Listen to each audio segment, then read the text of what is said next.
Hello, BookTube. We'll continue with the Bankrupt Bookseller. And this section's called The Back Shop of the Bookshop. Battling along the street, out for an early walk, with the southwest wind blowing, it seemed 100 miles an hour. I thought all the time of the back shop of my bookshop. I saw the plashing rain and the wetted pavements. I saw the blowing skirts of girls shop-bound and shopward-bound. Like myself, I saw, on the far side of the street too, these heavy waving trees that were the only bit of nature I have learned familiarly enough to love. But none of these things did my mind dwell on, like Byron's dying gladiator, who heard but heeded not. I saw, but heeded not. Turning like a corkscrew, ringling, persistent, I thought of my back shop, and especially of my new gas fire contrivance, which only yesterday I had fitted. Okay, just shadows of things to come. It was with the sense of having with much difficulty arrived that I hastily opened my shop door and got inside out of the rain. I was glad to get into the shop, although I was an hour before the usual book buyer is due to appear. I put my door weight against the door, and presto, my shop is open. I don't sweep my shop every day. It doesn't always need it, and sweeping raises dust which settles on books. I like the logic. If I had not found those good reasons for not sweeping my shop, I would be unhappy because I would reproach myself for being lazy. I don't reproach myself, and the man who is free from self-reproach is freest of free men.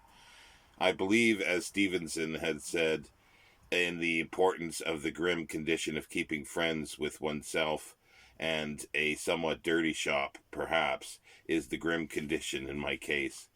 To the back shop, therefore, I go. It is really, I suppose, what some would call a scullery or a back kitchen. Certainly a sink with a tap suffering from a chronic, but not unmusical, running at the nose faces one as one enters.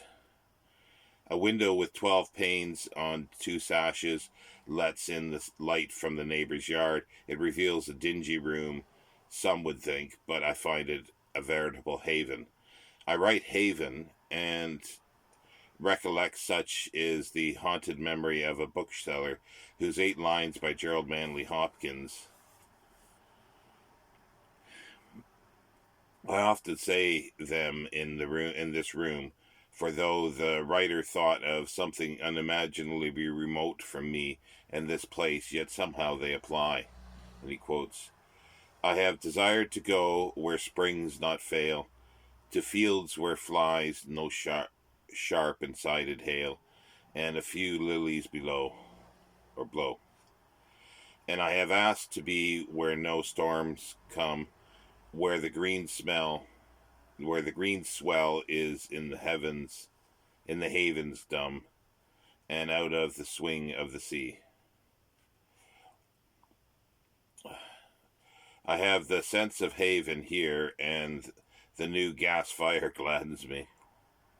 It is a new type fitted to fill my grate and is shaped like a cushion. Throwing up is comforting, glowing warmth into the room and up to my face as I sit writing before it.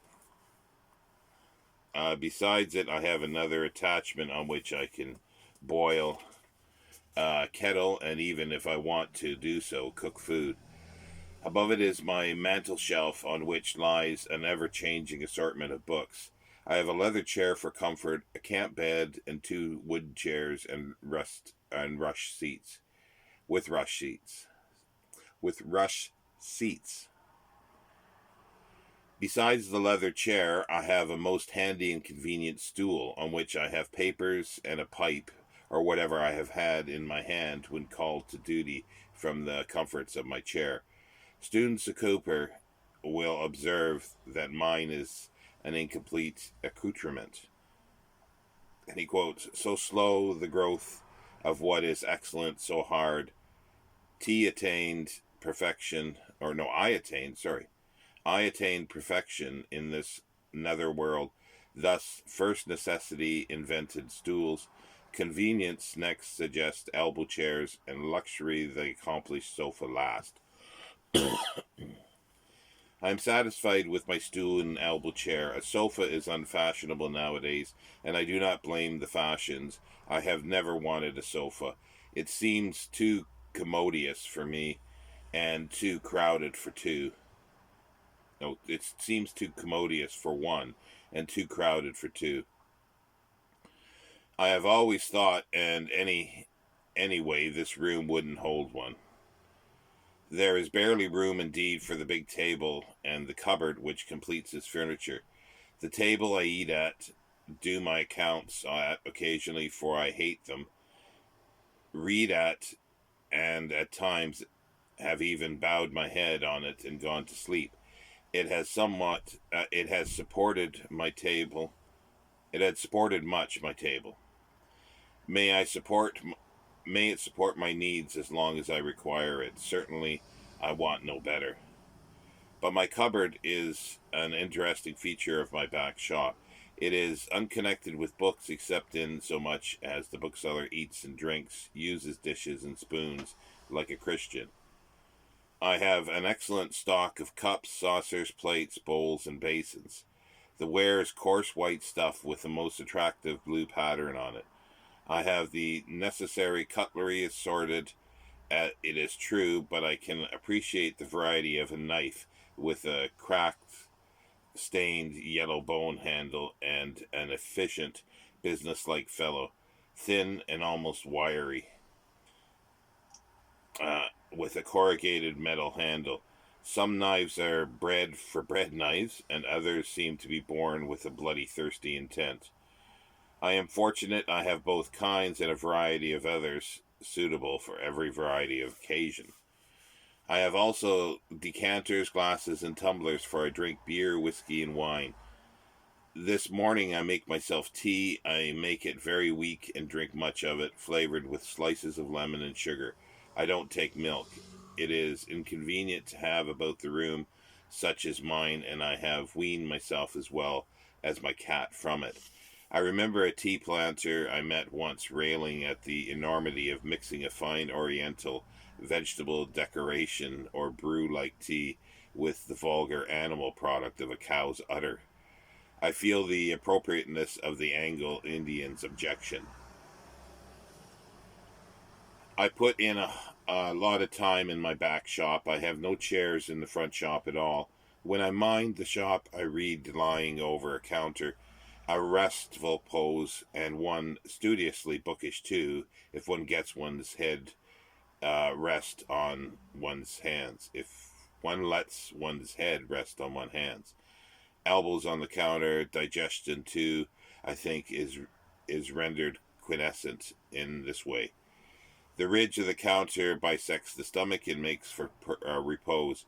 A Scots tramp who I met in a previous existence told me of a lodging house, a kip, he called it, in which he had stayed on the Glasgow road, or was it York?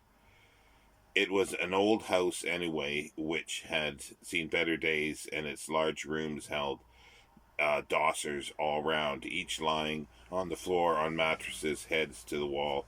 Down the middle of the room a rope was hung about 4 feet from the floor.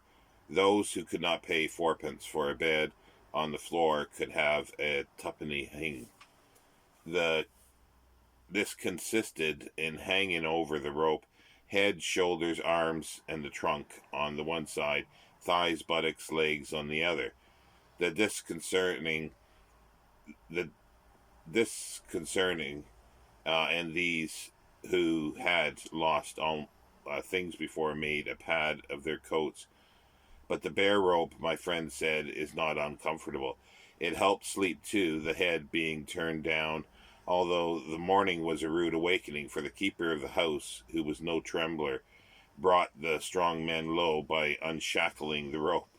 Then all the tuppenny hangers knew the night's rest was over and another day had begun. I sit in my chair when I want rest and retirement, and from it through the half open door I can see my shop. I always have a meal at midday, for I don't trouble about breakfast except for my morning tea. My midday meal I usually prepare myself, but preparation is only getting out the dishes and the food. Bread, onions, cheese, beer is my staple, though I do eat pies and roast beef at times. I often make soup too, but lately I have thought it bad form for a bookshop to smell like a soup kitchen.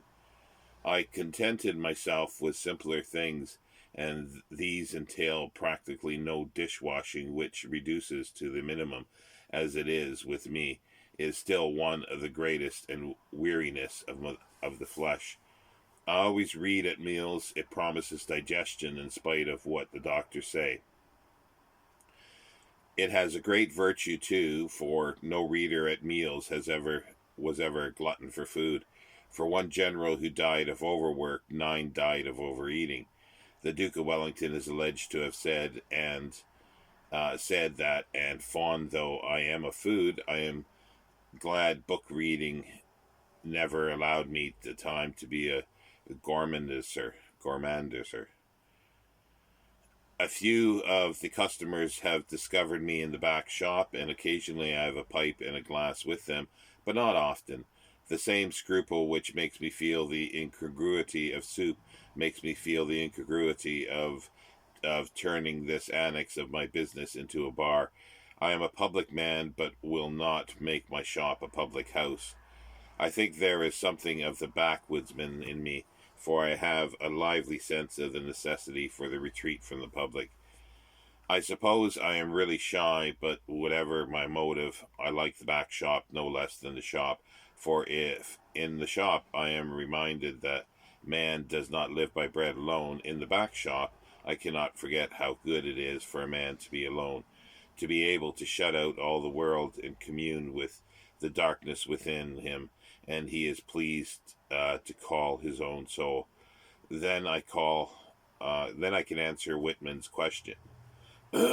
Quote, "Hast ever come to thee an hour, a sudden gleam divine, precipitating, bursting all these bubbles, fashions, wealth, these eager business aims, books, politics, art, among to utter nothingness?"